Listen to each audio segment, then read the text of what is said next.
Pressure কুকারে আলু, tomato আর ঝিঙে দিয়ে তার সাথে 1 চামচ পরিমাণে তেল দিয়ে দারুণ একটা লোভনীয় রেসিপি আপনাদের সাথে শেয়ার করব, যেটা ভাত, রুটি, পরোটা সবেতে কিন্তু অসাধারণ হয়। নমস্কার বন্ধুরা, আপনারা কেমন আছেন? আজকে আমি ঝিঙে, আলু আর টমেটো প্রেসার কুকারের মধ্যে দিয়ে খুব ঝটপট দারুণ লোভনীয় একটা রেসিপি আপনাদের সাথে শেয়ার করব। এই রেসিপিটা ভাত, রুটি, পরোটা সবেতে পরিবেশন করতে পারেন, খেতে কিন্তু অসাধারণ হয়। এখানে দেখুন আমি ঝিঙে নিয়েছি, একটা মিডিয়াম সাইজের আলু নিয়েছি আর টমেটো নিয়েছি। এগুলো আপনারা কিন্তু কম বেশি করে নিতে পারেন। এখানে আমি কচি টাইপের ঝিঙে ব্যবহার করেছি, সেই জন্য খোসাটা আর ফেলবো না। এখানে যে দেখুন ঝিঙের মাঝে যে একটা বর্ডার আছে সেটা এইভাবে কেটে নেব।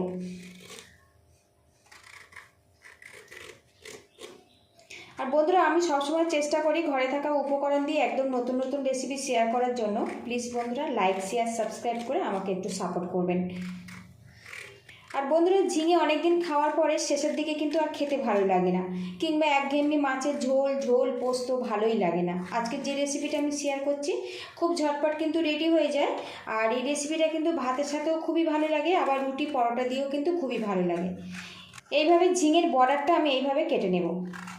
এখানে আলুটা আমি 4টে ভাগে ভাগ করে নেব। একটা মিডিয়াম সাইজের আলু নিয়েছি, একটুখানি ছোট ছোট করে টুকরো করে দিলে খুব ঝটপট কিন্তু এটা সিদ্ধ হয়ে যাবে। টমেটো আমি এইভাবে কেটে নেব। আগে থেকে আমি যেহেতু ধুয়ে নিয়েছি আর ধোবো না। প্রেসার কুকারের মধ্যে ঝিঙে, আলু আর টমেটোটা আমি দিয়ে দেব। এর মধ্যে অল্প পরিমাণে জল দিয়ে দেব। ঝিঙে আর টমেটো সিদ্ধ হওয়ার পরে কিন্তু অনেকটাই জল ছেড়ে দেবে। জলের পরিমাণটা কিন্তু একদমই কম রাখতে হবে। স্বাদ মতো লবণ দিয়ে দেব। দিয়ে দেব পরিমাণ মতো হলুদের গুঁড়ো। এর মধ্যে দিয়ে দেবো 1/2 চামচ পরিমাণে সরিষার তেল। এতে করে না এই সবজির কাঁচা গন্ধটা আর থাকবে না। ঢাকনা দিয়ে সিটি দিয়ে সিদ্ধ করে নেব। খুব ভালো করে কিন্তু এটা সিদ্ধ করে নিতে হবে। ঝিঙে, আলু, টমেটো কিন্তু বেশ ভালো করে সিদ্ধ করে নিয়েছি। এবারে আলুর গায়ের খোসাটা আমি কিন্তু বাদ দিয়ে দেব। তো বন্ধুরা, খুবই কিন্তু গরম আছে, একটু সাবধানে খোসাগুলো বাদ দিয়ে দেবেন। এখানে আমি 3টে সিটি দিয়ে আলু, টমেটো, ঝিঙেটা কিন্তু সিদ্ধ করে নিয়েছি। আলুর খোসা ছাড়িয়ে নিয়েছি, এবার টমেটোর খোসাটাও ছাড়িয়ে নেব।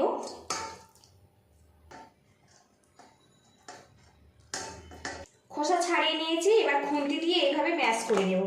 ঝিঙেটা দেখুন বন্ধুরা কত সুন্দরভাবে সিদ্ধ হয়ে গেছে। বেশ ভালো করে ম্যাশ করে নেব। ভালো করে দেখুন ম্যাশ করে নিয়েছি। কড়া গরম করে নিয়েছি, এর মধ্যে আমি সরিষার তেল দিয়ে দেব। আর আজকে পুরো রান্নাটা আমি সরিষার তেল দিয়ে বানাবো। এই রান্নাটা সরিষার তেল দিয়ে বানালে কিন্তু বেশি টেস্টি হয়। তেলটা বেশ ভালো মতো গরম হয়ে গেছে, এখানে একটা শুকনো লঙ্কা দিয়ে দেব। শুকনো লঙ্কা প্রথমে একটু নাড়াচাড়া করে ভাজা ভাজা করে নেব। এবারে এর মধ্যে দিয়ে দেবো পেঁয়াজ কুচি। আপনারা যতটা ঝিঙে আলুর রেসিপি বানাবেন সেই মতো কিন্তু পেঁয়াজটা দিতে হবে, তবে পেঁয়াজের পরিমাণটা একটু বেশি দিলে খেতে কিন্তু অনেক বেশি ভালো হয়। দিয়ে দেবো থেতো করা রসুন 2 চামচ পরিমাণে। পেঁয়াজ রসুনটা বেশ করে ভাজা ভাজা করে নেব। পেঁয়াজ আর রসুনটা কিন্তু বেশ লাল লাল করে ভেজে নিয়েছি। এবার তেল থেকে এইভাবে ছেঁকে তুলে নেব। এক্সট্রা তেলটা আমি কড়ার মধ্যে রেখে দেব। এই তেলে বাকি রান্নাটা আমি করে নেব। এবার এই পেঁয়াজ আর রসুনটা আমি তুলে নিলাম। এবার এই তেলের মধ্যে 1/2 চামচ পরিমাণে কালো জিরে দিয়ে দেব। দিয়ে দেবো একটা কাঁচা লঙ্কা, 2টো ভাগে ভাগ করে নিয়েছি, দিয়ে দিলাম। এবার দিয়ে দেবো 1 চামচ পরিমাণে পোস্ত বাটা। একটু নাড়াচাড়া করে নেব, এতে পোস্ত কাঁচা গন্ধটা চলে যাবে। এবার এর মধ্যে ঝিঙে, আলু, টমেটো সিদ্ধটা দিয়ে দেব। এর মধ্যে দিয়ে দেবো 1/2 চামচ পরিমাণে চিনি, সামান্য পরিমাণে জিরের গুঁড়ো, সামান্য পরিমাণে ধনের গুঁড়ো। ভালো করে মিশিয়ে নেব। ঝিঙে আলু সিদ্ধ হওয়ার সময় কিন্তু আমি লবণ আর হলুদটা ব্যবহার করেছি, সেই জন্য এর মধ্যে লবণ আর হলুদ ব্যবহার করব না। ভালো করে ম্যাশ করে নেব আর একটু শুকনো শুকনো করে রেডি করে নেব। আর বন্ধুরা, আজকের আমি ঝিঙে, আলু ও টমেটো দিয়ে দারুণ স্বাদের কিন্তু ভর্তা রেসিপি শেয়ার করলাম। খুব ঝটপট কিন্তু আপনারা লাঞ্চ বা ডিনার এই রেসিপিটা বানিয়ে নিতে পারবেন। এই রেসিপিটা কিন্তু গরম ভাতের সাথে অসাধারণ হয়। বেশ কিছুক্ষণ নাড়াচাড়া করে নিয়েছে, আর এখন দেখুন রসটা বেশ শুকিয়ে ঘন ঘনভাবে রেডি হয়েছে।